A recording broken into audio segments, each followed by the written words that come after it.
할머니, 여기서 검진 받으면 죽을 수도 있어요. 지금 빨리 도망치셔야 해요.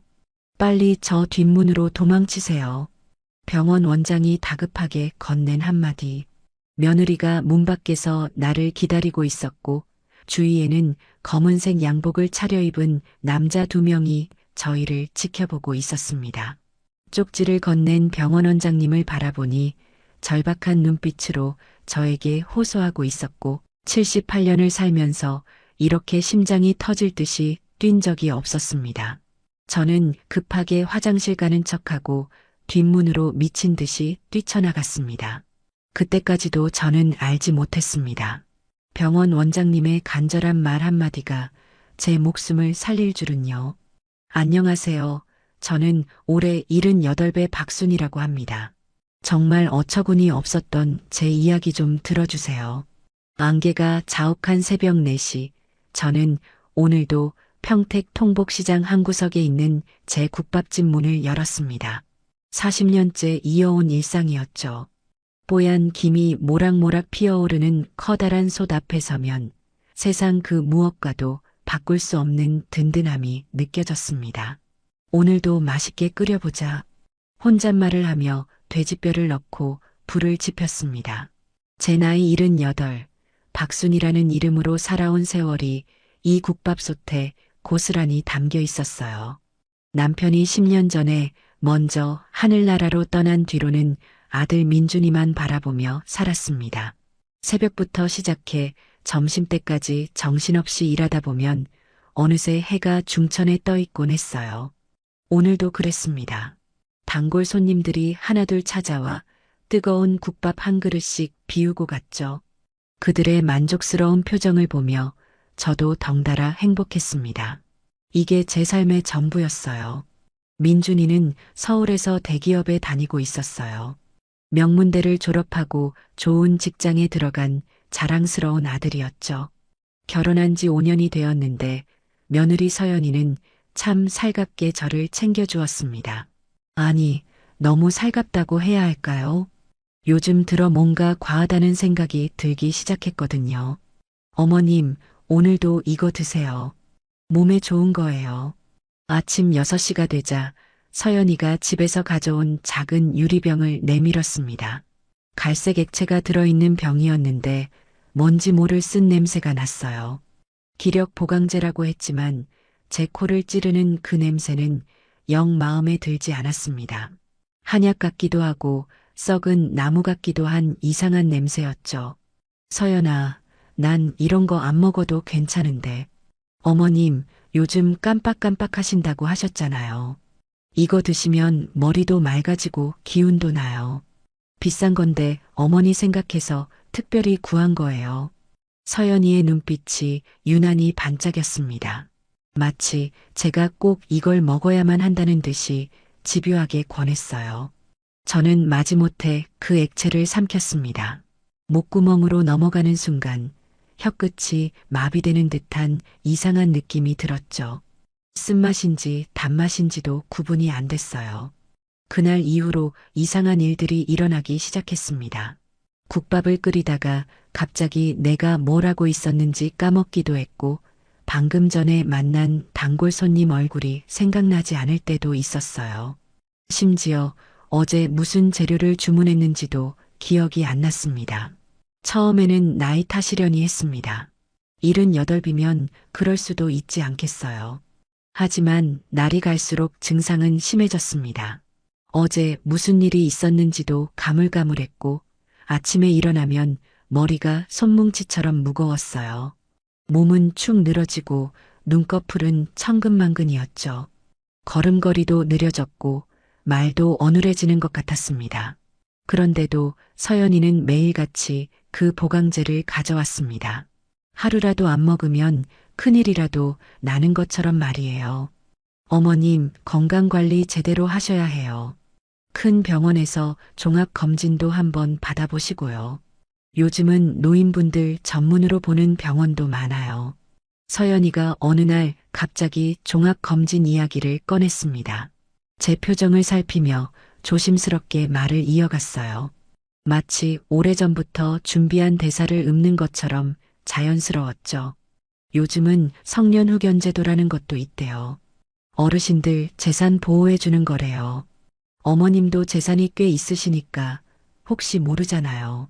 나쁜 사람들한테 당할 수도 있고 사기꾼들이 얼마나 많은데요. 성년 후견 제도라는 낯선 단어가 귓가에 맴돌았습니다. 저는 서연이의 얼굴을 빤히 쳐다봤어요. 21살에 우리 민준이와 결혼해서 지금 38이 된 며느리. 늘 상냥하고 친절했던 그녀의 입에서 왜 갑자기 재산 이야기가 나오는 걸까요? 입가에 살짝 올라간 미소가 왠지 섬뜩했습니다.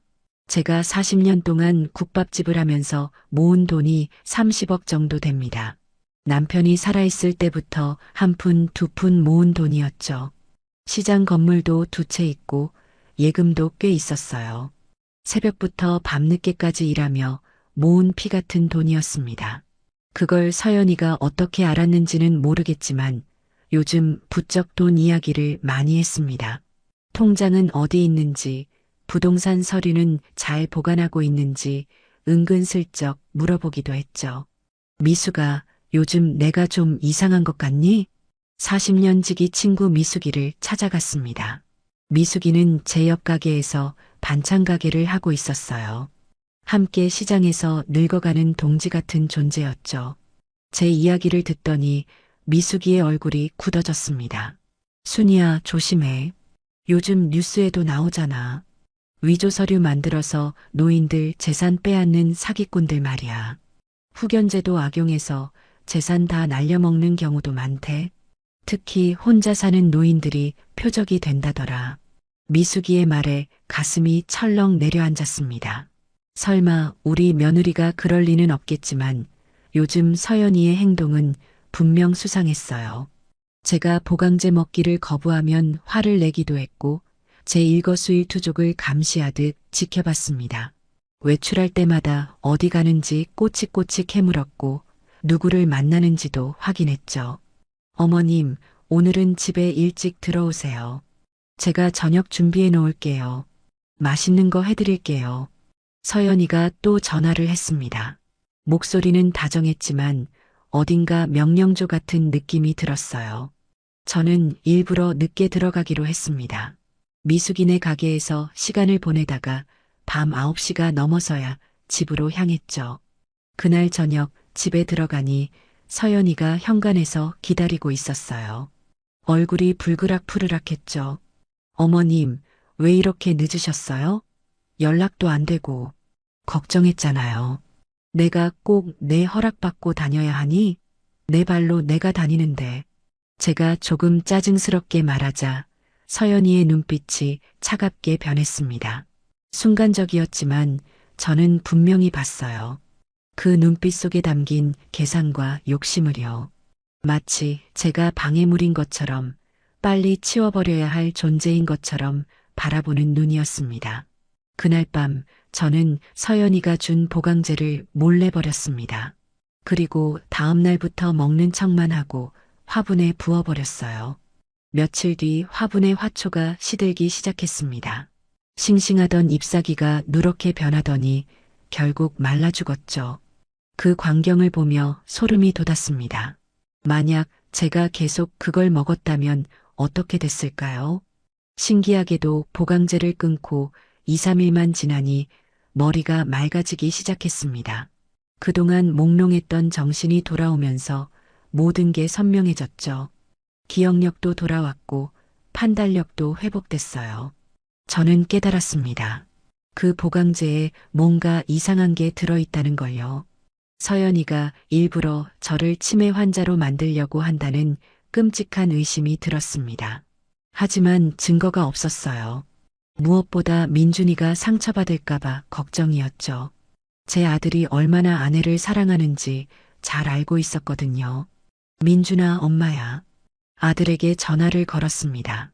목소리가 떨렸어요. 이 상황을 어떻게 설명해야 할지 막막했습니다. 엄마, 무슨 일 있어요? 목소리가 왜 그래요?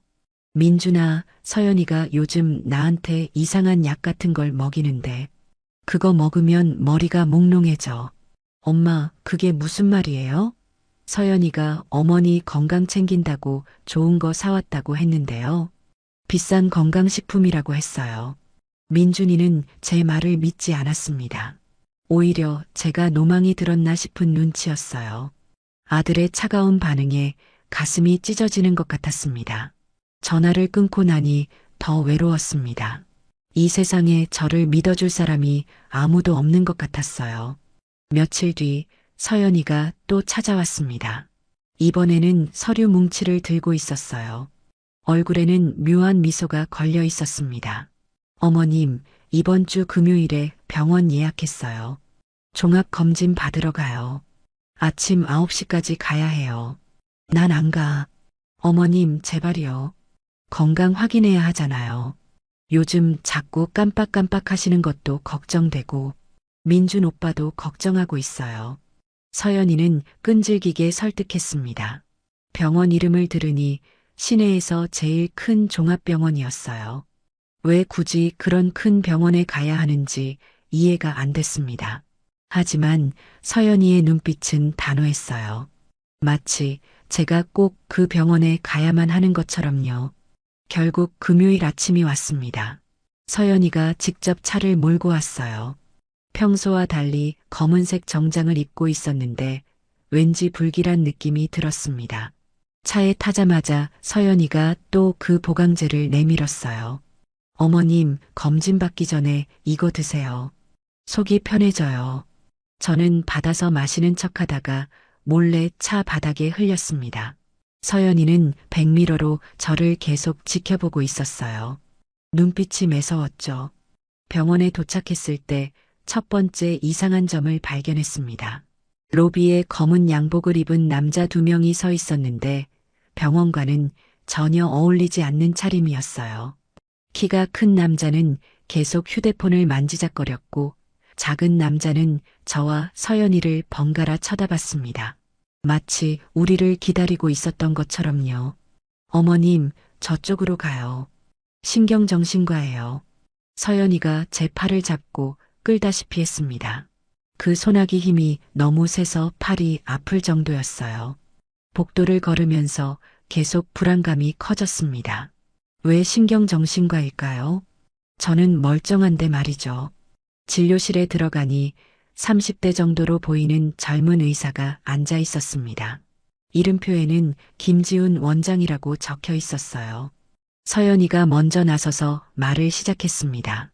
선생님, 저희 시어머니가 요즘 기억력이 많이 떨어지셨어요. 아까 한 말을 또 하시고 돈 둔 곳도 못 찾으시고 가족들 이름도 가끔 헷갈려 하세요. 그런 적 없어요. 전 멀쩡합니다. 제가 항의했지만 서연이는 계속 거짓말을 늘어놓았습니다. 심지어 제가 밤에 나가서 헤매다가 경찰에게 발견됐다는 말도 안 되는 이야기까지 지어냈어요. 옆에서 듣고 있자니 화가 치밀어 올랐습니다. 그런데 이상한 일이 일어났습니다. 김지훈 원장이 서연이를 보는 눈빛이 차갑게 변했어요. 마치 모든 걸 꿰뚫어 보는 것 같았습니다. 그는 천천히 일어나서 제게 다가왔어요. 할머니, 제가 청진 좀 해보겠습니다. 의사가 청진기를 제 등에 대고 숨소리를 들었습니다. 그때였어요. 제 귀에만 들릴 정도로 작은 목소리로 속삭였습니다. 할머니, 지금 빨리 도망치세요. 화장실 가신다고 하고 비상구로 나가세요. 순간 심장이 멈추는 줄 알았습니다. 의사의 눈을 보니 진심이었어요. 그는 뭔가를 알고 있었습니다. 저는 고개를 살짝 끄덕였어요. 선생님, 화장실 좀 다녀올게요. 갑자기 배가 아파서. 어머님, 제가 같이 가요. 서연이가 따라 나서려고 했지만 김지훈 원장이 막았습니다. 보호자분은 여기 계세요. 서류 작성하셔야 합니다.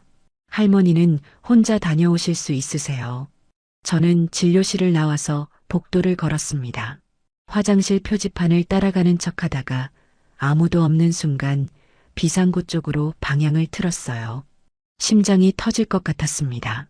뒤에서 누군가 쫓아오는 것 같아 뒤도 돌아보지 않고 뛰었어요. 비상계단 문을 열고 들어가니 차가운 공기가 폐를 찔렀습니다. 계단을 내려가는데 위에서 문 여는 소리가 들렸어요. 구둣발 소리가 메아리 쳤습니다. 검은 양복 입은 남자들이 쫓아오는 게 분명했어요. 어디 갔어? 빨리 찾아. 남자들의 거친 목소리가 계단 위에서 울려 퍼졌습니다. 저는 숨을 죽이고 더 빨리 내려갔어요. 무릎이 아팠지만 멈출 수 없었습니다. 1층에 도착해서 비상구 문을 밀고 나가니 병원 뒤편 주차장이었어요. 택시를 찾아 두리번거렸습니다. 다행히 멀지 않은 곳에 빈 택시가 있었어요. 뛰어가서 문을 열고 탔습니다. 아저씨, 빨리 출발해 주세요. 평택 통복시장으로 가주세요. 할머니, 왜 이렇게 숨이 차세요? 괜찮으세요? 네, 괜찮아요. 그냥 빨리 가주세요. 택시가 출발하자 안도감에 온몸에서 힘이 빠졌습니다. 손이 떨리는 걸 보니 얼마나 긴장했는지 알 수 있었어요. 백미러로 뒤를 봤지만 아무도 따라오지 않는 것 같았습니다. 차 안에서 정신을 가다듬으며 생각했습니다. 그 의사는 어떻게 알았을까요? 왜 저를 도와준 걸까요? 서연이가 무슨 짓을 하려 했던 걸까요?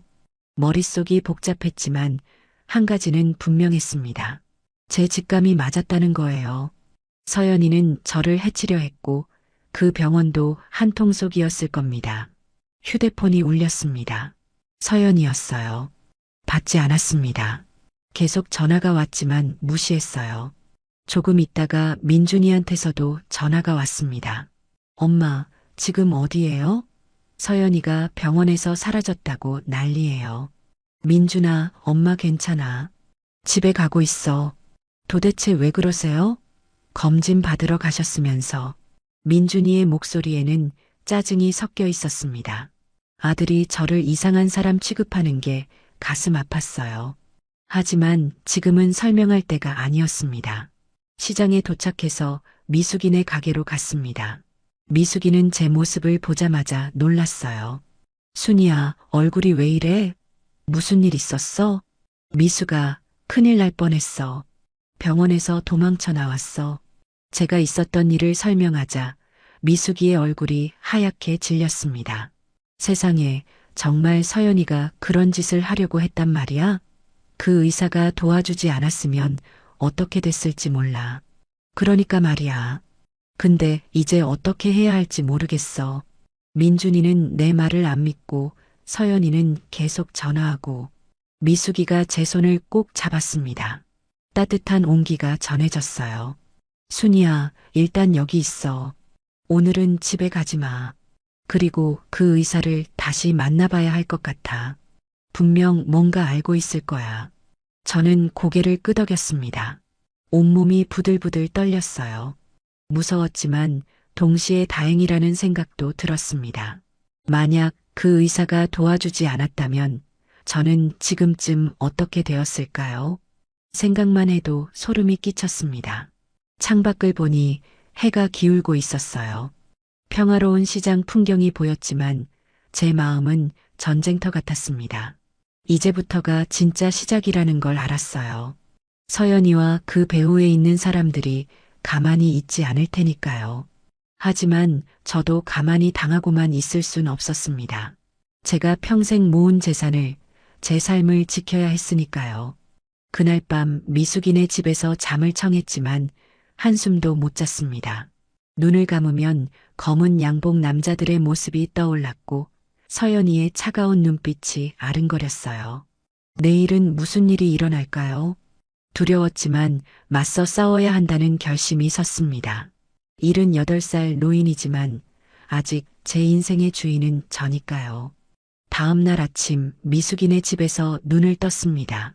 온몸이 쑤셨어요. 밤새 뒤척이느라 제대로 잠을 못 잤거든요. 휴대폰을 확인하니 부재중 전화가 30통이 넘게 와 있었습니다. 대부분 서연이와 민준이한테서 온 것들이었죠. 미숙이가 아침밥을 차려주며 걱정스러운 얼굴로 물었습니다.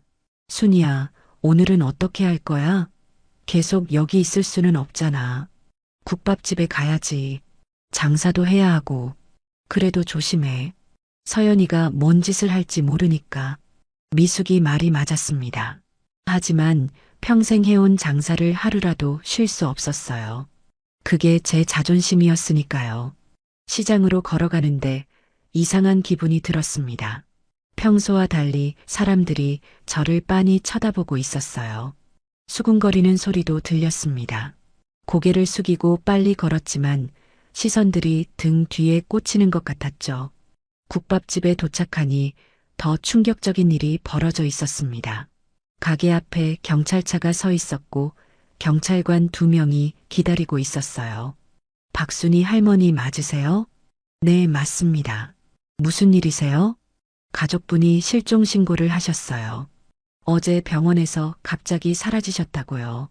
치매 증상이 있으신 분이라고 들었는데 괜찮으세요? 경찰관의 말에 화가 치밀어 올랐습니다. 치매라니요. 제가 언제 치매 환자가 됐다는 건가요? 하지만 침착하게 대답했습니다. 저 멀쩡합니다. 병원이 답답해서 먼저 나온 것뿐이에요. 실종된 게 아니라요. 경찰은 제 말을 반신반의하면서도 일단 철수했습니다. 하지만 이미 소문은 퍼질 대로 퍼진 뒤였어요. 옆 가게 주인이 다가와서 조심스럽게 물었습니다. 순희 씨 괜찮아요? 어제 경찰이 와서 물어보더라고요. 치매에 걸렸다면서요. 아니에요. 전 괜찮아요. 아무리 설명해도 사람들의 눈빛은 의심으로 가득했습니다. 평소에 친하게 지내던 단골 손님들도 거리를 두기 시작했어요. 국밥을 먹으러 온 손님이 저를 보더니 돌아서 나가기도 했습니다. 마치 제가 전염병이라도 걸린 것처럼 피하더라고요. 점심시간이 되자 휴대폰이 울렸습니다. 민준이었어요. 전화를 받자마자 화난 목소리가 들렸습니다. 엄마, 도대체 왜 그러세요? 서연이가 울면서 전화했어요. 어머니가 병원에서 난동 부리고 도망쳤다고. 민준아, 난동 부린 게 아니야. 그 병원이 이상해서 나온 거야. 엄마, 정신 좀 차리세요. 서연이가 얼마나 어머니를 위하는데 왜 자꾸 의심하세요? 이제 정말 치매 검사를 받아보셔야 할 것 같아요. 아들의 차가운 말에 가슴이 찢어지는 것 같았습니다. 제가 낳고 기른 아들이 저를 치매 환자 취급하다니요. 눈물이 나려고 했지만 꾹 참았어요. 민준아, 엄마 말 좀 들어봐. 서연이가 이상한 약을 먹이고 있어. 그거 먹으면 머리가 몽롱해져. 또 그 소리예요? 엄마, 제발 좀 그만하세요. 서연이가 상처받고 있어요. 앞으로도 계속 이러실 거면 저도 어머니 못 뵙겠어요. 민준이가 일방적으로 전화를 끊어버렸습니다. 제 아들이 저를 버린 것 같아서 다리에 힘이 풀렸어요. 의자에 주저앉아 한참을 울었습니다. 40년 동안 지켜온 국밥집이 갑자기 낯설게 느껴졌어요. 오후가 되자 휴대폰으로 문자가 왔습니다. 서연이었어요. 문자를 읽는 순간 온몸에 소름이 돋았습니다. 어머님, 이렇게 나오시면 어쩔 수 없이 성년의견 신청을 해야 할 것 같아요. 어머니의 안전과 재산 보호를 위해서예요. 민준 오빠도 동의했어요. 성년의견이라는 단어가 비수처럼 가슴에 꽂혔습니다. 그게 뭔지는 잘 몰랐지만 제 재산과 자유를 빼앗는 거라는 건 알 수 있었어요.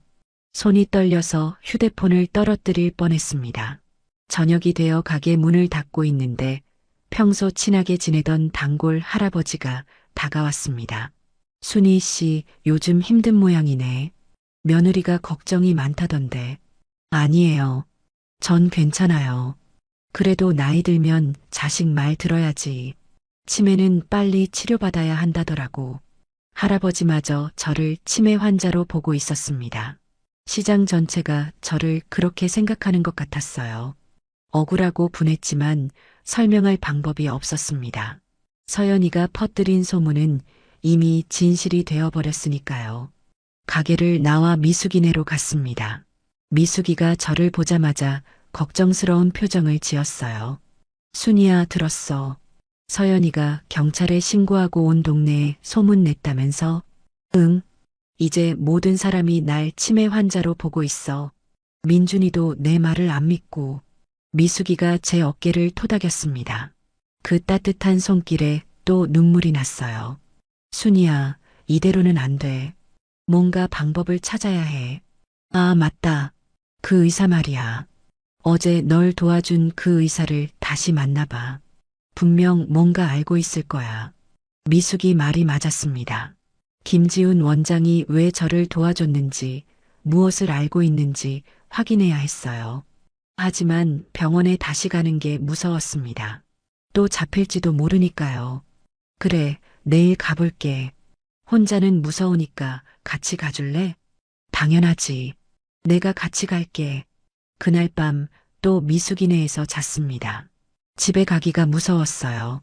서연이가 기다리고 있을지도 모르니까요. 침대에 누워 천장을 바라보며 생각했습니다. 어떻게 해서 이런 일이 벌어진 걸까요? 평범하게 살아온 제가 왜 이런 고통을 받아야 하는 걸까요? 창밖에서 빗소리가 들렸습니다. 마치 제 마음처럼 울고 있는 것 같았어요. 40년 동안 열심히 살아온 제 인생이 한순간에 무너지는 것 같아서 막막했습니다. 치매 환자라는 낙인이 찍힌 채로 살아가야 하는 걸까요?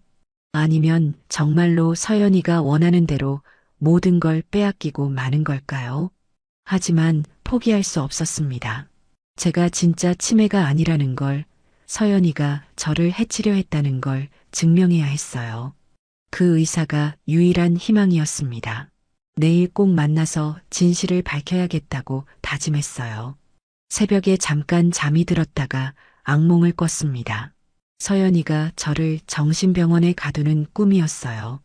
소리를 지르며 깨어났을 때 온몸이 땀으로 흠뻑 젖어 있었습니다.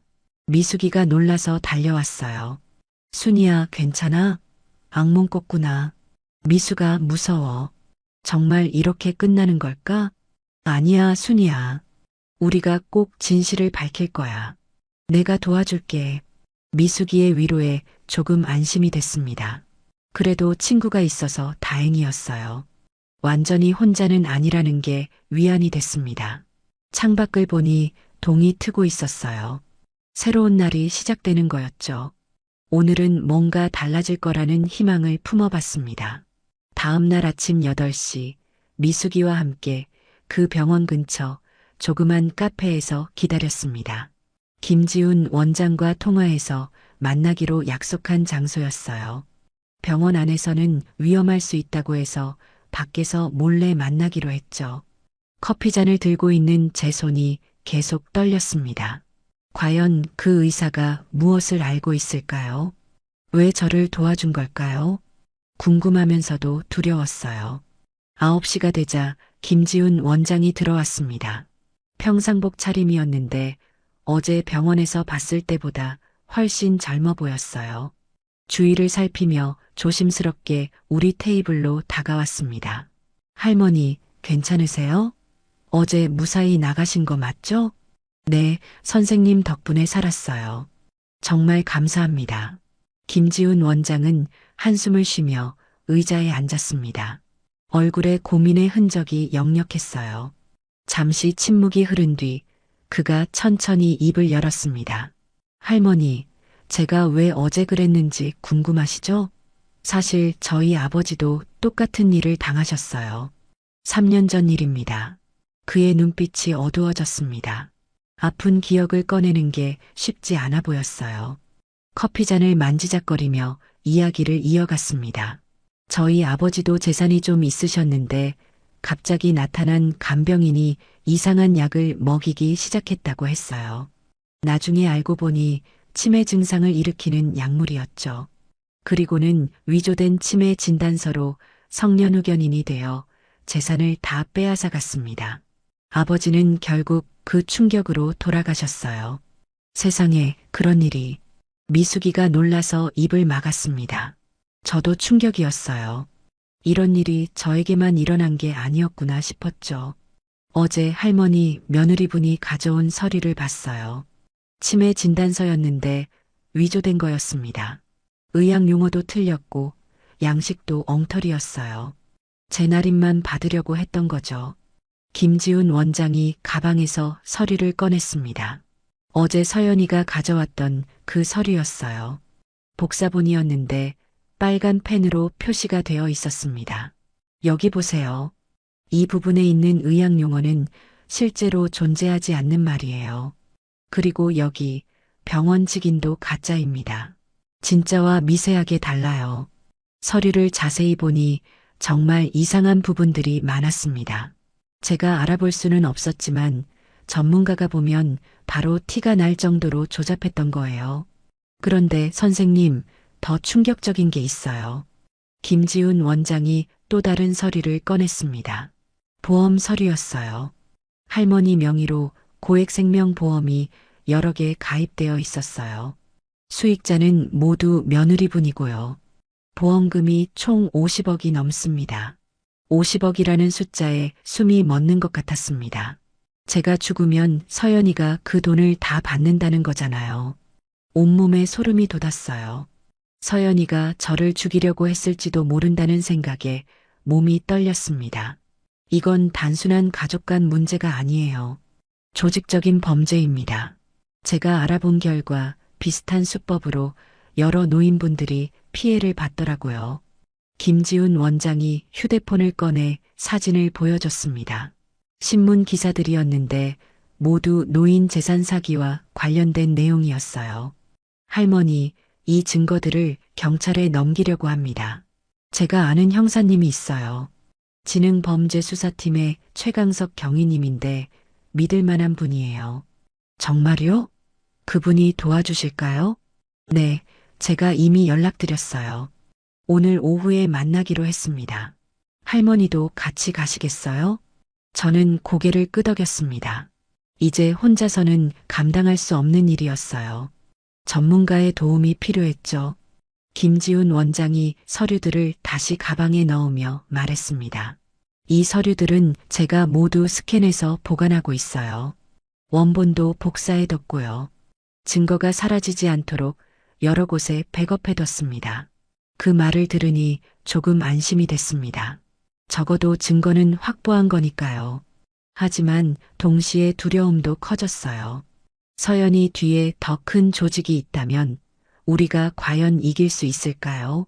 오후 2시 경찰서 근처 찻집에서 최강석 경위를 만났습니다. 40대 중반쯤 되어 보이는 남자였는데 눈빛이 날카로웠어요. 형사다운 카리스마가 느껴졌죠. 박순희 할머니시죠? 김 원장님한테 이야기 들었습니다. 큰일 당하실 뻔했네요. 최경희는 우리가 준비한 서류들을 꼼꼼히 살펴봤습니다. 표정이 점점 심각해졌어요.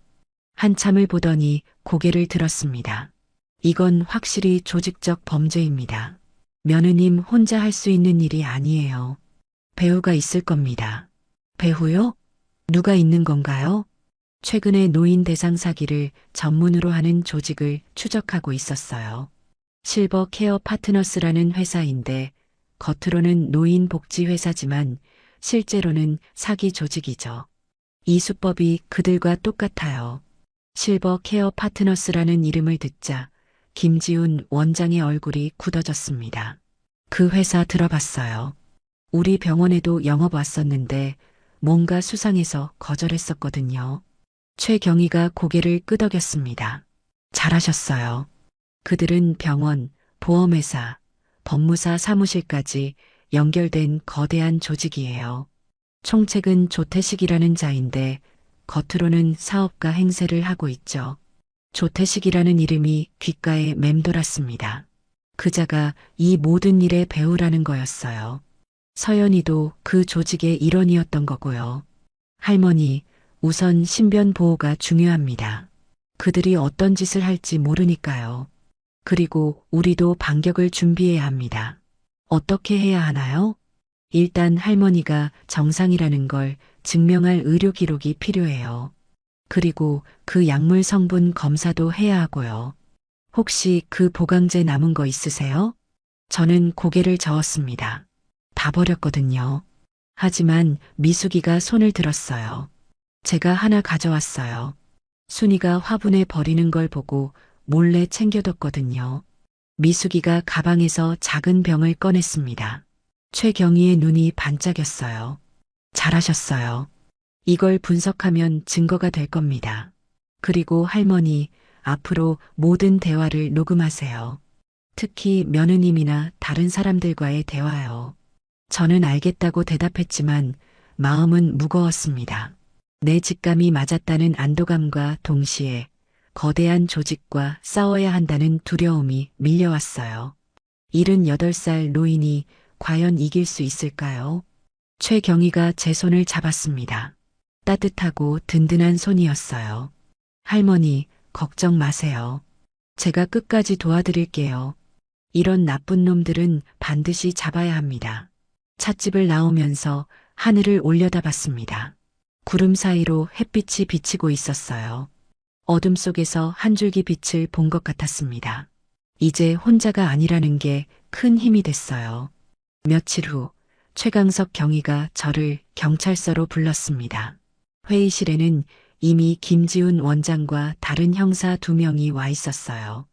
탁자 위에는 서류들이 산처럼 쌓여 있었고 노트북 화면에는 복잡한 도표들이 떠 있었습니다. 본격적인 수사가 시작된 거였죠. 최경희가 화이트보드 앞에 서서 설명을 시작했습니다. 실버 케어 파트너스의 조직도가 그려져 있었어요. 맨 위에는 조태식 회장, 그 아래로 여러 갈래의 선이 뻗어 있었습니다. 병원, 보험회사, 법무사, 그리고 서연이의 이름도 보였어요. 거미줄처럼 얽힌 관계도를 보니 머리가 어지러웠습니다. 조태식은 겉으로는 복지재단 이사장 행세를 하고 있었지만 실제로는 노인들의 재산을 노리는 사기꾼이었습니다. 그의 수법은 치밀했어요. 먼저 재산이 많은 노인을 물색한 다음 가족이나 간병인을 포섭해서 접근시킵니다. 그리고 약물로 치매 증상을 만들어내고 위조 진단서로 후견인이 되어 재산을 빼앗는 거였죠. 할머니, 지금까지 파악한 피해자가 20명이 넘어요. 피해액도 수백억에 달하고요. 최경희의 말에 충격을 받았습니다. 이렇게 많은 노인들이 당했다니요. 저도 하마터면 그중 한 명이 될 뻔했던 거예요. 가슴이 먹먹해졌습니다. 수사팀은 치밀한 계획을 세웠습니다. 먼저 서연이와 조직의 연결고리를 확실히 잡아야 했어요. 그러려면 현행범으로 체포해야 했습니다. 최경희가 작전을 설명했는데 제가 미끼 역할을 해야 한다는 거였어요. 겁이 났지만 다른 방법이 없었습니다. 할머니가 집으로 돌아가서 평소처럼 생활하세요.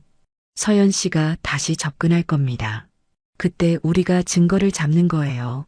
계획은 이랬습니다. 제가 마치 아무 일 없었다는 듯이 집으로 돌아가면 서연이는 분명 다시 나타날 거예요. 그때 경찰이 주변에 잠복해 있다가 결정적인 순간에 급습하는 거였죠. 위험하지만 확실한 방법이었습니다. 최경희가 작은 브로치를 꺼냈습니다. 평범한 장신구처럼 보였지만 사실은 초소형 카메라와 마이크가 달린 특수 장비였어요. 옷깃에 달면 모든 상황을 녹화하고 녹음할 수 있다고 했습니다. 손바닥만 한 브로치가 이렇게 첨단 기술이 들어있다니 신기했어요. 할머니, 위험하다고 느끼시면 이 단어를 말씀하세요. 도와주세요 라고 3번 반복하시면 바로 진입합니다. 비상신호를 정했습니다. 만약의 사태에 대비한 안전장치였죠. 미숙이는 제가 너무 걱정된다며 같이 있겠다고 했지만 최경희가 만류했습니다. 자연스러워야 한다는 거였어요. 대신 미숙이는 근처 카페에서 대기하며 연락망 역할을 하기로 했습니다. 작전 당일 아침 저는 평소처럼 국밥집 문을 열었습니다. 가슴에는 브로치를 달았고 주머니에는 녹음기도 넣어뒀어요. 손님들을 맞으며 평범한 하루를 보내는 척했지만 속으로는 계속 긴장하고 있었습니다. 언제 서연이가 나타날지 몰랐으니까요. 오후 3시쯤 되었을 때 드디어 서연이가 나타났습니다. 검은 원피스를 입고 있었는데 얼굴은 수척해 보였어요. 며칠 사이에 많이 야윈 것 같았습니다. 하지만 눈빛만은 여전히 날카로웠죠. 어머님, 걱정 많이 하셨죠? 제가 너무 성급했어요. 서연이가 다가와서 제 손을 잡았습니다. 차가운 손이었어요. 억지로 미소를 지으며 친근한 척했지만 저는 그 가면 뒤에 진짜 얼굴을 알고 있었죠. 브로치 카메라가 이 모든 걸 찍고 있다는 생각에 조금 안심이 됐습니다. 서연이는 가방에서 또 그 보강제를 꺼냈습니다. 이번에는 병이 두 개였어요. 하나는 갈색, 하나는 투명한 액체였습니다. 더 강한 약인 것 같았어요. 제가 거부하자 서연이의 표정이 험악해졌습니다. 어머님, 이번엔 꼭 드셔야 해요. 안 그러면 정말 큰일 나요. 위협적인 말투였습니다.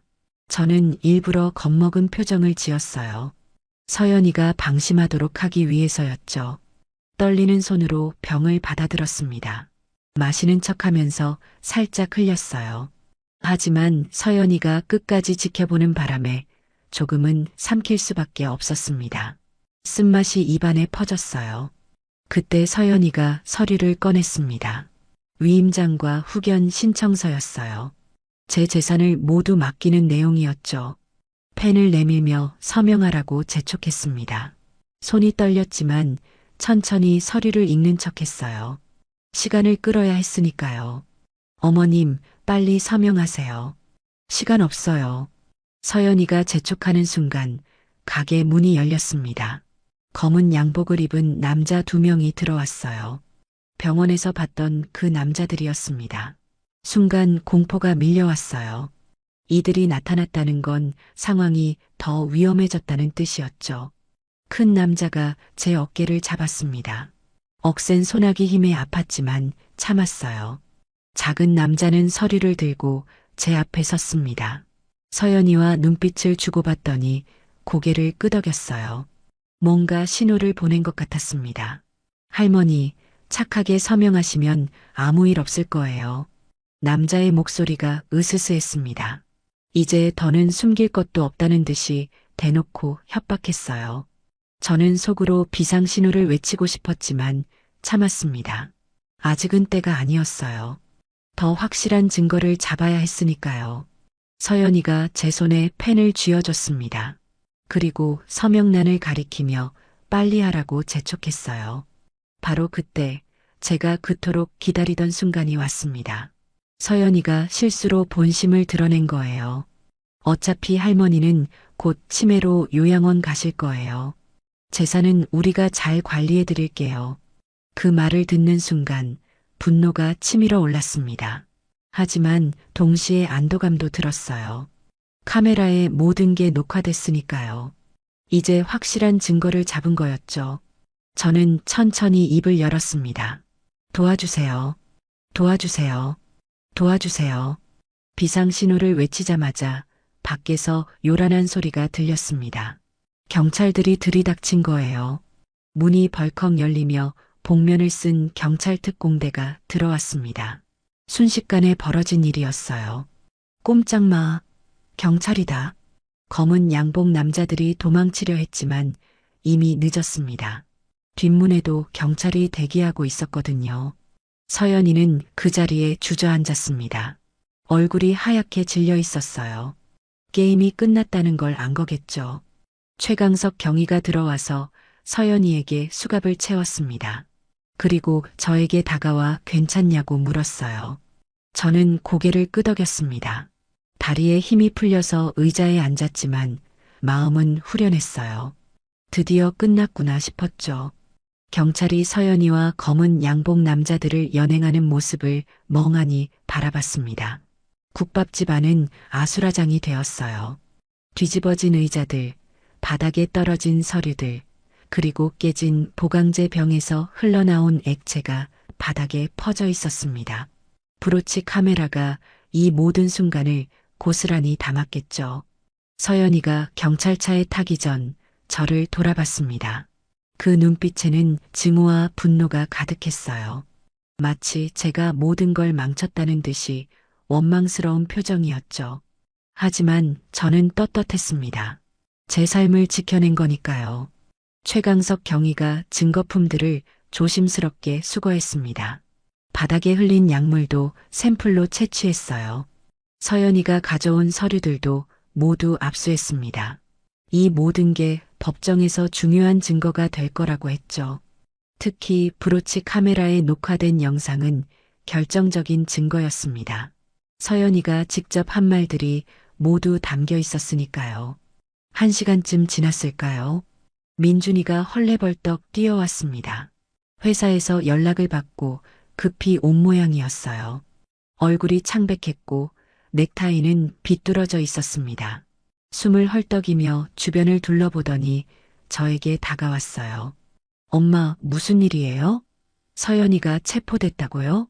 민준아, 앉아서 들어봐. 저는 차분히 모든 걸 설명했습니다. 서연이가 저에게 이상한 약을 먹였다는 것, 위조 서류를 만들었다는 것, 제 재산을 노렸다는 것, 그리고 더 큰 범죄 조직과 연결되어 있다는 것까지. 민준이의 얼굴은 들을수록 하얗게 질려갔어요. 믿기지 않는다는 표정이었죠. 민준이는 한참 동안 말을 잇지 못했습니다. 그저 바닥만 응시할 뿐이었어요. 손은 부들부들 떨렸고 입술은 파랗게 질려 있었습니다. 자신이 사랑했던 아내가 사실은 범죄자였다는 걸 받아들이기 힘들었겠죠. 저도 마음이 아팠습니다. 아들이 받을 상처를 생각하니 가슴이 찢어지는 것 같았어요. 엄마, 정말이에요? 서연이가 정말 그런 짓을? 미안해, 민준아. 하지만 이게 사실이야. 민준이의 눈에서 눈물이 흘러내렸습니다. 30대 중반의 어른이 어린아이처럼 울었어요. 배신감과 충격, 그리고 자책감이 뒤섞인 울음이었죠. 저는 아들의 어깨를 토닥였습니다. 말로는 위로가 안 될 것 같아서 그저 곁에 있어줬어요. 경찰서에서 조사를 받는 동안 더 충격적인 사실들이 드러났습니다. 서연이는 결혼 전부터 이미 그 조직과 연결되어 있었다는 거예요. 민준이와의 결혼 자체가 계획된 일이었던 겁니다. 재산이 많은 집안의 아들을 타겟으로 삼아 접근한 거였죠. 처음부터 끝까지 거짓이었던 거예요. 서연이가 제게 먹인 약물 성분 검사 결과도 나왔습니다. 기억력을 저하시키고 판단력을 흐리게 하는 강력한 신경안정제였어요. 장기간 복용하면 실제로 치매와 비슷한 증상을 보인다고 했습니다. 만약 계속 먹었다면 정말로 치매 환자가 되었을지도 모른다는 거였죠. 생각만 해도 소름이 끼쳤습니다. 민준이는 충격에서 벗어나지 못했습니다. 회사도 며칠 쉬었고 집에도 들어가지 못했어요. 제 집에서 지내며 하루 종일 멍하니 있기만 했죠. 가끔 혼잣말로 중얼거렸습니다. 내가 바보였어. 엄마 말을 들었어야 했는데. 저는 아들을 위로하려 했지만 쉽지 않았습니다. 5년 동안 함께 산 아내가 사기꾼이었다는 사실을 어떻게 받아들이겠어요. 그래도 시간이 지나면 나아지겠지 싶었습니다. 일주일 후 충격적인 소식을 들었습니다. 서연이가 보석으로 풀려났다는 거예요. 조직에서 비싼 변호사를 선임했고 증거 불충분을 주장했다고 했습니다. 최강석 경위는 분노했지만 어쩔 수 없다고 했어요. 법적 절차는 그런 거라고요. 더 놀라운 건 서연이가 당당하게 무죄를 주장한다는 거였습니다. 모든 게 오해라고, 시어머니를 걱정해서 한 일이라고 변호사를 통해 성명을 발표했어요. 심지어 저를 역으로 고소하겠다고 협박까지 했습니다. 명예훼손과 무고죄로 말이죠. 언론도 이 사건에 관심을 보이기 시작했습니다. 며느리와 시어머니의 갈등으로 보도하는 곳도 있었고 노인 재산 사기 사건으로 다루는 곳도 있었어요. 여론이 갈렸습니다. 저를 지지하는 사람도 있었지만 서연이를 동정하는 사람도 있었죠. 진실이 왜곡되는 걸 보니 답답했습니다. 최강석 경위는 포기하지 말라고 격려했습니다. 증거가 확실하니 법정에서는 이길 수 있을 거라고요. 하지만 긴 싸움이 될 거라고 경고했습니다. 조직의 변호사들이 온갖 수단을 동원할 테니까요. 저는 각오를 다졌습니다. 여기서 물러설 수는 없었어요. 민준이도 조금씩 정신을 차렸습니다.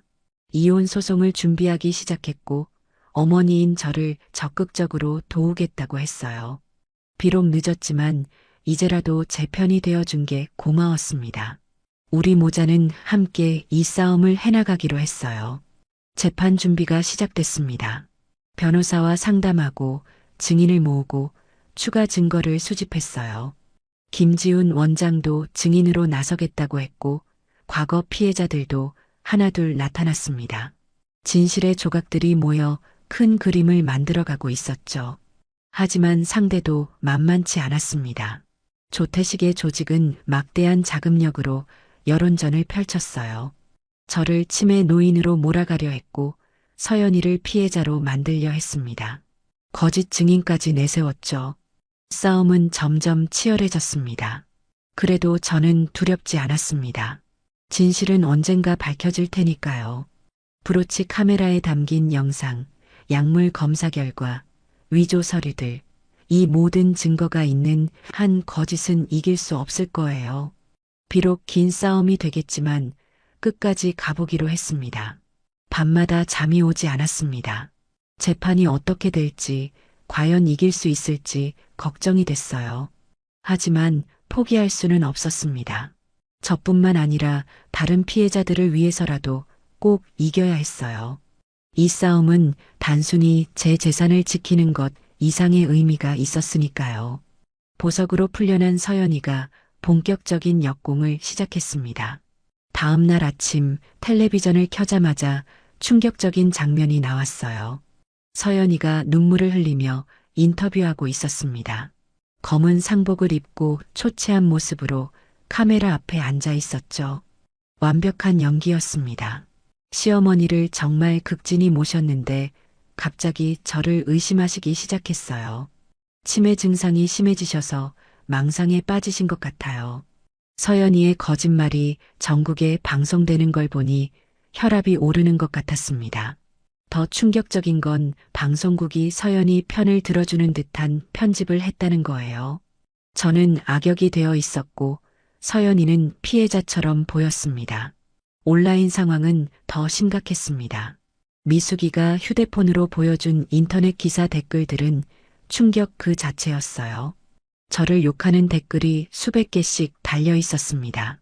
돈에 눈먼 시어머니, 망상에 빠진 노인, 착한 며느리를 괴롭히는 악마 같은 시어머니라는 말들이 난무했죠.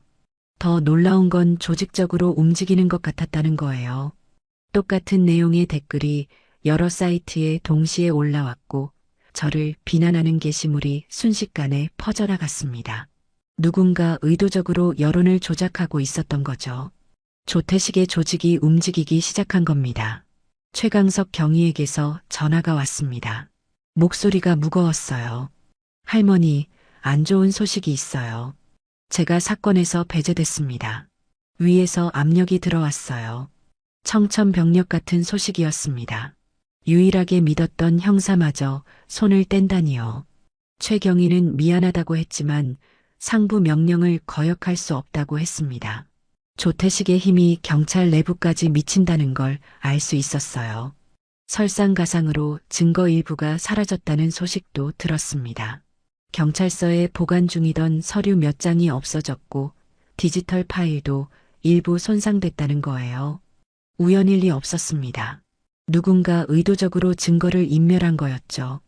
다행히 김지훈 원장이 백업해둔 자료가 있었지만 법적 효력이 약해질 수 있다고 했습니다.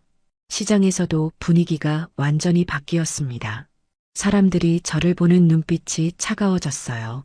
수군거리는 소리가 더 커졌고 대놓고 욕하는 사람도 있었습니다. 심지어 오랜 단골 손님조차 저를 피했어요. 국밥집 매출은 반토막이 났습니다. 순희 씨, 텔레비전 봤어요. 며느리가 불쌍하던데요. 옆 가게 아주머니가 따가운 눈초리로 말했습니다. 해명하려 했지만 들으려 하지 않았어요.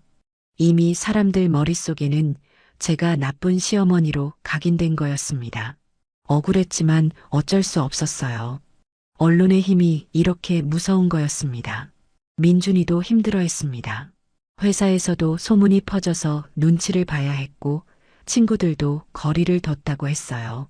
아들까지 피해를 보는 걸 보니 마음이 찢어졌습니다. 이 모든 게 제 때문인 것 같아서 미안했어요. 엄마, 우리가 지고 있는 것 같아요. 이러다 정말 큰일 나는 거 아니에요? 아니야, 민준아. 진실은 언젠가 밝혀질 거야. 그렇게 말했지만 저도 두려웠습니다. 거대한 조직의 힘 앞에서 우리는 너무 작고 약했어요. 돈과 권력으로 진실을 덮으려는 그들을 어떻게 이길 수 있을까요? 점점 고립되어 가는 기분이었습니다. 그때 김지훈 원장이 연락을 해왔습니다. 긴급히 만나자고 했어요. 다음 날 저녁 비밀 장소에서 모임이 있었습니다. 김지훈 원장, 최강석 경위, 제 변호사, 미숙이, 그리고 저와 민준이가 모였어요. 최경희는 공식적으로는 손을 뗐지만 개인적으로 돕겠다고 나선 거였습니다. 이대로는 안 됩니다. 우리도 적극적으로 나서야 해요. 김지훈 원장이 테이블을 치며 말했습니다. 그의 눈빛은 결연했어요. 아버지를 잃은 아픔을 겪었기에 더욱 간절했겠죠. 변호사도 고개를 끄덕였습니다. 법정 싸움만으로는 부족하다는 거였어요. 여론전에서도 이겨야 한다고 했습니다. 최강석 경위가 노트북을 열었습니다. 화면에는 조태식 조직의 범죄 기록들이 가득했어요. 비공식적으로 수집한 자료들이었죠. 다른 피해자들의 증언도 있었고 조직의 자금 흐름도 추적되어 있었습니다. 이 자료들을 공개하면 판도가 바뀔 수 있다고 했어요. 하지만 어떻게 공개하죠? 언론은 이미 그들 편이잖아요. 민준이의 말이 맞았습니다. 주류 언론은 이미 조태식 측에 기울어져 있었어요. 광고비와 협찬으로 매수된 상태였죠.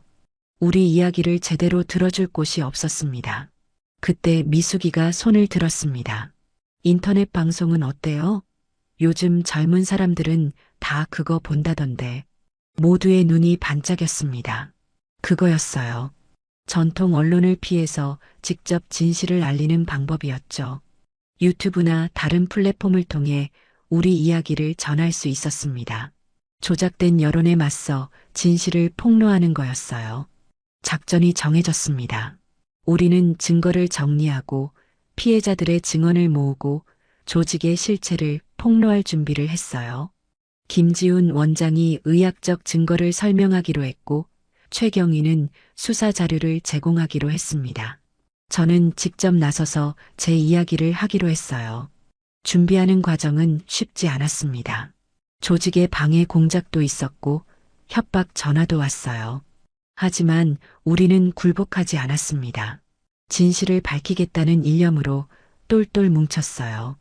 거짓 여론은 진실의 속도로만 이길 수 있다는 걸 알았으니까요. 어느 날 밤 집에 돌아오니 현관문에 빨간 페인트로 욕설이 적혀 있었습니다. 치매 노인, 거짓말쟁이 같은 말들이었어요. 누군가 일부러 한 짓이었죠. 무서웠지만 오히려 독이 올랐습니다. 이런 비겁한 공격에 굴복할 순 없었어요. 민준이가 페인트를 지우며 말했습니다. 엄마, 우리가 꼭 이길 거예요. 진실은 반드시 밝혀질 거예요. 아들의 말에 힘을 얻었습니다. 그래요. 포기하지 않으면 언젠가는 진실이 드러날 거예요. 비록 지금은 세상 모든 사람이 우리를 욕해도 진실을 아는 우리는 끝까지 싸워야 했습니다. 그게 제 삶을 지키는 길이고 다른 피해자들을 구하는 길이었으니까요. 일주일 후 우리는 마지막 승부수를 던지기로 했습니다. 조태식을 직접 만나서 그의 진짜 모습을 폭로하는 거였어요. 위험한 도박이었지만 다른 방법이 없었습니다. 여론전에서 밀리고 있었고 법정 싸움도 불리했으니까요. 직접적이고 확실한 증거가 필요했습니다. 작전은 단순하면서도 대담했습니다. 제가 조태식에게 연락해서 고소를 취하하고 재산을 양도하겠다고 제안하는 거였어요.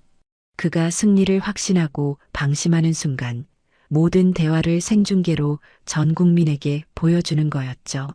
안경형 카메라를 통해 실시간으로 송출하면서 그의 본색을 드러내는 계획이었습니다. 김지훈 원장이 특수 안경을 보여줬습니다. 겉보기엔 평범한 노인용 돋보기였지만 태 안쪽에 초소형 카메라가 숨겨져 있었어요. 렌즈를 통해 보이는 모든 것이 실시간으로 인터넷에 송출되는 최첨단 장비였죠. 배터리는 3시간까지 지속된다고 했습니다. 할머니, 이건 정말 위험한 일이에요. 혼자서 그 사람을 만나는 건 민준이가 걱정스러운 표정으로 말했습니다. 저도 무서웠어요.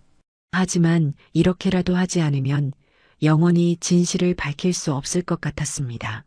78살의 나이에 이런 모험을 한다는 게 무모해 보일 수도 있지만 제 인생을 걸고 싸워야 할 때였어요.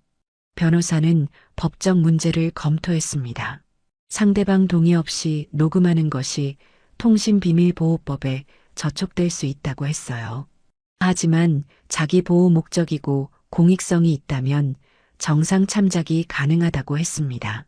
우리는 모든 위험을 감수하기로 했어요. 최강석 경위와 함께 약속 장소를 사전 답사했습니다. 강남의 한 호텔 라운지였어요. 조태식이 자주 가는 곳이라고 했죠. 출입구는 3곳, 화장실로 가는 길, 비상구 위치까지 모두 파악했습니다. 만약의 사태에 대비한 탈출 경로를 3개나 준비했어요. 드디어 약속 당일이 왔습니다. 오후 2시 저는 안경을 쓰고 호텔로 향했습니다. 가슴이 쿵쿵 뛰었어요. 손에는 땀이 났고 다리는 후들거렸죠. 하지만 포기할 수 없었습니다. 내가 쓰러져도 진실은 남는다는 각오로 발걸음을 옮겼어요. 호텔 라운지에 들어서자 조태식이 이미 와 있었습니다. 60대 초반의 남자였는데 비싼 양복을 입고 있었어요. 얼굴에는 자신만만한 미소가 걸려 있었죠. 마치 이미 모든 걸 손에 넣은 것처럼 여유로운 표정이었습니다. 박순희 할머니 오셨군요. 현명한 선택을 하셨어요. 조태식의 목소리는 부드러웠지만 그 안에는 독이 숨어 있었습니다. 저는 떨리는 마음을 숨기고 자리에 앉았어요. 안경 너머로 그의 얼굴이 선명하게 보였습니다. 지금 이 순간 수천 명의 사람들이 이 장면을 보고 있을 거예요. 라이브 방송은 이미 시작됐습니다. 김지훈 원장과 민준이가 다른 장소에서 송출 상태를 확인하고 있었어요. 시청자 수가 빠르게 늘어나고 있다는 신호를 보냈습니다. 사람들이 진실을 보고 싶어 했던 거죠. 할머니, 서류 준비했어요? 조태식이 물었습니다. 저는 가방에서 서류를 꺼내는 척했어요. 시간을 끌면서 그가 더 많은 말을 하도록 유도해야 했습니다. 그의 진짜 모습을 끌어내야 했으니까요. 조 회장님, 왜 우리 며느리를 시켜서 저를 해치려 했어요? 단도직입적으로 물었습니다. 조태식의 표정이 잠시 굳어졌다가 다시 미소를 지었어요. 할머니, 우린 아무도 해치지 않았어요. 그저 노인분들의 재산을 안전하게 관리해드릴 뿐이죠. 거짓말이었습니다. 하지만 아직은 본색을 드러내지 않았어요. 저는 더 자극해야 했습니다. 일부러 약한 모습을 보이며 말했어요.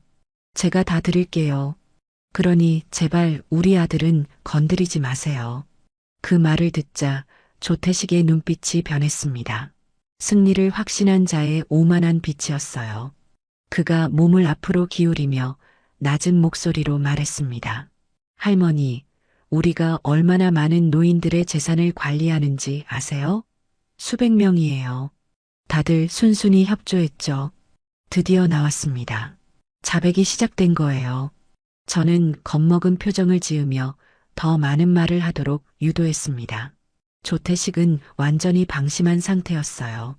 제가 혼자 온 줄 알았고 녹음이나 촬영을 하고 있을 거라곤 상상도 못했겠죠. 그는 계속 말했습니다. 어떻게 노인들을 선별하는지, 어떻게 접근하는지, 어떻게 약물을 사용하는지, 어떻게 재산을 빼앗는지 자세히 설명했어요. 마치 자랑하듯이 말이죠. 자신들의 완벽한 시스템을 과시하고 있었습니다. 병원, 보험회사, 법무사, 심지어 경찰까지 우리 편이에요. 할머니가 아무리 발버둥 쳐도 소용없어요. 그의 말 한마디 한마디가 증거가 되고 있었습니다. 실시간으로 보고 있던 시청자들의 댓글이 폭발했다고 나중에 들었어요. 분노한 사람들이 경찰에 신고하고 언론사에 제보하고 SNS에 퍼뜨리고 있었던 거죠. 우린 늘 이렇게 해왔어요. 앞으로도 계속 그럴 거고요. 조태식의 오만한 자백은 계속됐습니다. 그는 자신이 얼마나 많은 돈을 벌었는지, 얼마나 많은 권력을 가졌는지 떠벌렸어요. 심지어 서연이 같은 사람들을 어떻게 훈련시키는지까지 설명했습니다. 완벽한 범죄 고백이었죠. 바로 그때 라운지 입구가 시끄러워졌습니다. 경찰들이 들이닥친 거예요. 생방송을 보고 출동한 거였습니다. 조태식의 얼굴이 하얗게 질렸어요. 그제야 뭔가 잘못됐다는 걸 깨달은 거죠. 무슨 짓을 한 거야? 조태식이 소리쳤지만 이미 늦었습니다. 그의 모든 자백이 전국에 생중계됐고 수만 명이 목격자가 됐으니까요. 경찰은 현행범으로 조태식을 체포했습니다. 그가 수갑이 채워지는 모습까지 카메라에 담겼어요. 저는 안경을 벗고 깊은 한숨을 내쉬었습니다. 끝났어요. 정말로 끝난 거였습니다. 다리에 힘이 풀려 주저앉을 뻔했지만 끝까지 버텼어요. 이 순간을 위해 얼마나 고생했는지 생각하니 눈물이 났습니다. 밖에서 기다리던 민준이가 뛰어들어와 저를 안았습니다. 김지훈 원장도, 미숙이도, 최강석 경위도 모두 달려왔어요. 우리는 서로를 끌어안고 울었습니다. 기쁨의 눈물이었죠. 드디어 진실이 밝혀진 거였으니까요. 조태식이 체포된 직후 상황은 폭풍처럼 빠르게 전개됐습니다. 생방송을 본 시청자들이 일제히 움직이기 시작한 거예요. 실시간 시청자 수는 10만 명을 넘어섰고 녹화 영상은 순식간에 전국으로 퍼져나갔습니다. 조태식의 오만한 자백은 그 자신이 파놓은 무덤이 됐죠. 경찰서로 돌아온 최강석 경위는 즉시 특수팀을 소집했습니다.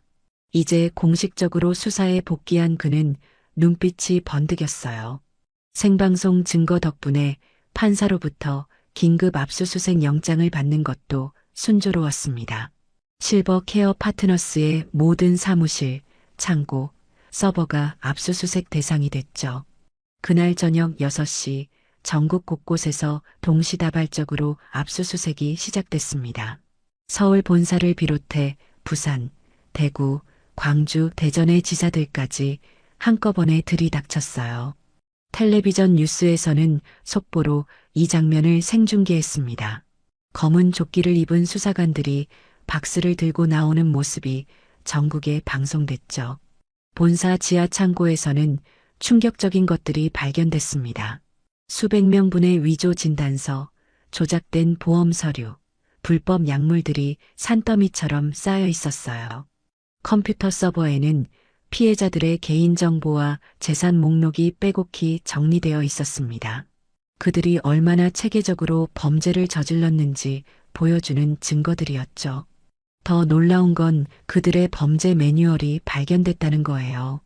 노인을 선별하는 방법부터 접근 전략, 약물 투여 용량, 재산 탈취 절차까지 세세하게 적혀 있었습니다.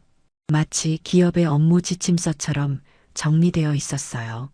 인간을 돈으로만 보는 그들의 잔인함이 고스란히 드러났죠. 생방송 이후 제보 전화가 빗발쳤습니다. 전국 각지에서 피해자, 가족들이 목소리를 내기 시작한 거예요. 그동안 침묵하고 있던 사람들이 용기를 얻었던 거죠. 경찰서 민원실은 제보자들로 가득 찼고 이메일과 팩스도 쏟아져 들어왔습니다. 우리 어머니도 똑같이 당했어요. 3년 전에 돌아가셨는데 이제야 진실을 알았습니다. 한 중년 여성이 울먹이며 증언했습니다. 그녀의 어머니도 갑자기 치매 증상을 보이다가 재산을 모두 잃고 요양원에서 쓸쓸히 돌아가셨다고 했어요. 당시에는 정말 치매인 줄 알았는데 이제 보니 약물 때문이었던 거죠. 또 다른 피해자는 더 끔찍한 이야기를 들려줬습니다. 아버지가 건강했는데 갑자기 정신이 이상해지더니 석 달 만에 모든 재산을 날렸다고 했어요. 가족들은 서로를 의심하며 싸웠고 결국 뿔뿔이 흩어졌다고 했습니다. 조태식 조직이 한 가정을 완전히 파괴한 거였죠. 증언이 쌓일수록 피해 규모는 상상을 초월했습니다. 피해자가 200명이 넘었고 피해액은 1,000억 원을 훌쩍 넘어섰어요. 전국적인 범죄 조직이었던 거죠. 언론은 이를 세기의 노인 사기 사건이라고 대서특필했습니다. 그날 밤 민준이가 제 앞에 무릎을 꿇었습니다. 30대 중반의 아들이 엄마 앞에서 아이처럼 울었어요. 엄마, 정말 죄송해요. 제가 바보였어요. 엄마 말을 믿었어야 했는데. 일어나 민준아. 괜찮아. 저는 아들을 일으켜 세우고 꼭 안아줬습니다. 민준이의 등이 흐느낌으로 들썩였어요. 그동안 얼마나 괴로웠을까요? 사랑했던 아내가 사기꾼이었고 믿었던 엄마를 의심했던 자신이 얼마나 미웠을까요? 민준이는 계속 사과했습니다. 제가 병원에서 도망쳤을 때도 치매라고 의심했을 때도 모든 순간을 후회한다고 했어요. 저는 아들의 머리를 쓰다듬었습니다. 이미 다 용서했다고, 이제 다시 시작하면 된다고 위로했어요. 미숙이도 눈물을 흘렸습니다. 그동안 얼마나 걱정했는지, 얼마나 무서웠는지 이제야 말하더군요. 김지훈 원장은 아버지의 한을 풀었다며 깊은 인사를 했습니다. 최강석 경위는 정의가 승리했다며 기뻐했어요. 우리 모두가 하나가 되어 이뤄낸 승리였습니다. 조태식과 그의 조직원들은 줄줄이 구속됐습니다. 서연이도 재구속됐고 이번에는 보석이 거부됐어요. 너무나 많은 증거가 쏟아져 나왔기 때문에 도망칠 여지가 없었죠. 법원도 이번에는 엄격하게 판단했습니다. 수사가 진행될수록 더 많은 공범들이 드러났습니다. 일부 병원 의사들, 보험 설계사들, 법무사들까지 연루되어 있었어요. 그들은 돈에 눈이 멀어 노인들의 삶을 파괴하는데 가담했던 거죠. 하나씩 체포되는 그들의 모습이 뉴스에 나올 때마다 통쾌하면서도 씁쓸했습니다. 검찰은 이 사건을 특별수사팀이 전담하기로 했습니다. 조직의 규모가 너무 크고 피해가 막대했기 때문이에요. 검사들은 철저하게 수사해서 단 한 명도 놓치지 않겠다고 다짐했습니다. 정의의 심판이 시작된 거였죠. 언론의 태도도 완전히 바뀌었습니다. 저를 치매 노인이라고 몰아갔던 방송사들이 이제는 용감한 할머니라고 추켜 세웠어요. 수많은 인터뷰 요청이 쏟아졌지만 저는 대부분 거절했습니다. 이미 충분히 지쳤거든요. 피해자들을 위한 대책위원회가 만들어졌습니다. 정부도 나서서 피해 복구를 돕기로 했어요. 빼앗긴 재산을 되찾고 상처받은 가족들을 치유하는 긴 과정이 시작됐습니다. 저는 대책위원회의 공동대표를 맡게 됐어요. 다른 피해자들을 돕는 게 제 의무라고 생각했거든요. 그날 밤 저는 오랜만에 편안하게 잠들었습니다. 창밖으로 보이는 별들이 유난히 밝았어요. 돌아가신 남편이 하늘에서 잘했다고 칭찬해 주는 것 같았습니다. 긴 악몽이 끝났고 이제 새로운 아침이 올 거라는 희망이 생겼어요. 6개월이 흘렀습니다. 2024년 11월에 어느 쌀쌀한 아침 법원 앞에 섰을 때 온몸이 떨렸어요. 오늘은 최종 판결이 나오는 날이었습니다. 그동안 수많은 공판이 있었고 증인 신문이 이어졌죠. 길고 지난한 법정 싸움이 드디어 끝나는 날이었어요. 법정은 사람들로 가득 찼습니다. 피해자 가족들, 기자들, 그리고 이 사건에 관심을 가진 시민들이 모였어요. 조태식과 서연이를 포함한 15명의 피고인들이 줄지어 앉아 있었습니다. 한때 그토록 오만했던 조태식의 얼굴은 초췌해져 있었고 서연이는 고개를 숙인 채 떨고 있었어요. 판사가 판결문을 읽기 시작했습니다. 조태식은 주범으로 징역 20년, 서연이는 징역 8년, 나머지 공범들도 각각 중형을 선고받았어요. 특히 조태식은 1,000억 원이 넘는 추징금까지 부과받았습니다. 법정 곳곳에서 안도의 한숨과 흐느낌이 터져 나왔어요. 정의가 승리했습니다. 누군가 외쳤고 박수가 터졌습니다. 저는 눈물을 흘렸어요. 기쁨의 눈물이었죠. 그동안의 고통과 싸움이 헛되지 않았다는 안도감에 다리가 풀렸습니다. 민준이가 저를 부축했고 미숙이가 손수건을 건넸어요. 법원을 나오면서 민준이와 진짜 화해의 시간을 가졌습니다. 우리는 근처 조용한 찻집에 앉아 그동안 하지 못했던 이야기를 나눴어요. 엄마, 정말 대단하세요. 저라면 못했을 거예요. 민준아, 너도 힘들었지. 미안해. 엄마가 왜 미안해요? 제가 미안하죠. 민준이의 눈에 눈물이 맺혔습니다. 이혼 절차를 밟으면서 얼마나 힘들었을까요? 하지만 이제는 모든 게 끝났고 우리 모자는 다시 하나가 됐습니다. 서로의 상처를 보듬으며 앞으로 나아가기로 했어요. 이 사건은 사회에 큰 파장을 일으켰습니다. 국회에서는 노인 환자 인권보호법을 만들기 위한 논의가 시작됐어요. 성년 후 견제도의 허점을 보완하고 노인 대상 금융 사기를 엄벌하는 내용이었죠. 보험 가입 절차도 강화되고 의료기관의 진단서 발급도 더 엄격해졌습니다. 시민단체들도 움직였습니다.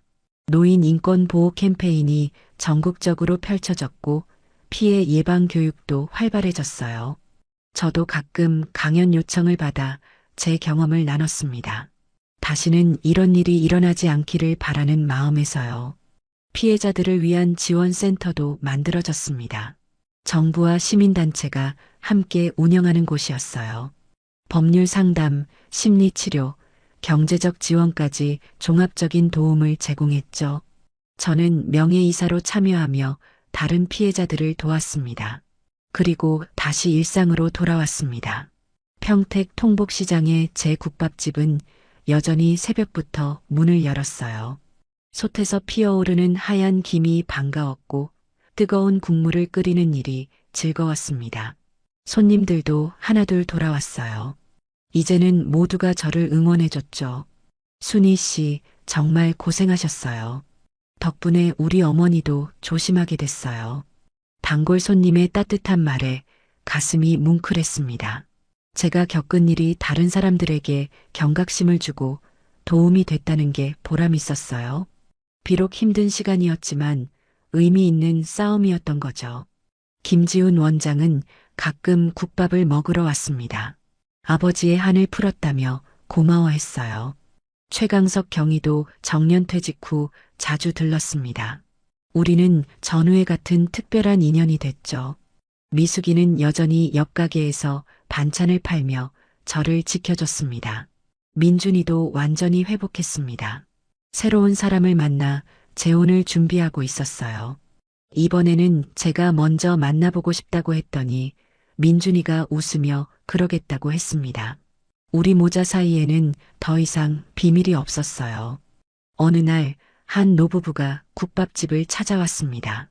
조태식 조직의 피해자였다가 제 덕분에 재산을 되찾았다고 했어요. 할머니 덕분에 우리가 살았습니다. 정말 감사해요. 아니에요. 우리 모두가 함께 이겨낸 거예요. 그들과 함께 뜨거운 국밥을 먹으며 이야기를 나눴습니다. 상처를 딛고 일어선 사람들의 이야기는 서로에게 위로가 됐어요. 우리는 피해자가 아니라 생존자였고 이제는 승리자가 된 거였습니다. 새벽마다 국밥을 끓이면서 생각합니다. 사랑을 가장한 통제와 사기를 꿰뚫어 본 제 직감이 옳았다는 거요. 그리고 혼자가 아니라 함께했기에 이길 수 있었다는 거요. 친구 미숙이, 의사 김지훈, 형사 최강석, 그리고 결국 제 편이 되어준 아들 민준이까지. 2025년 1월에 어느 추운 새벽 김서리가 낀 시장 거리를 걸으며 가게 문을 열었습니다. 첫 손님이 들어왔을 때 김이 모락모락 나는 국밥 한 그릇을 내밀었어요. 따뜻하게 드세요. 오늘의 국밥은 희망의 국물입니다. 손님이 환하게 웃었습니다. 저도 웃었어요. 비록 79이 됐지만 아직도 할 일이 많았습니다. 매일 새벽 이 자리에서 뜨거운 국밥을 끓이며 사람들에게 따뜻함을 전하는 일 말이에요. 창밖을 보니 해가 떠오르고 있었습니다. 시장에 활기가 돌기 시작했고 상인들의 목소리가 들려왔어요. 평범한 일상이 얼마나 소중한지 이제야 알게 됐습니다. 그리고 그 일상을 지키기 위해서는 때로 용기 있게 싸워야 한다는 것도요. 나는 오늘도 희망을 끓입니다. 뜨거운 국밥처럼 누군가의 차가운 마음을 녹일 수 있는 따뜻한 희망을 말이에요. 이것이 제가 살아가는 이유이고 앞으로도 계속 살아갈 이유입니다.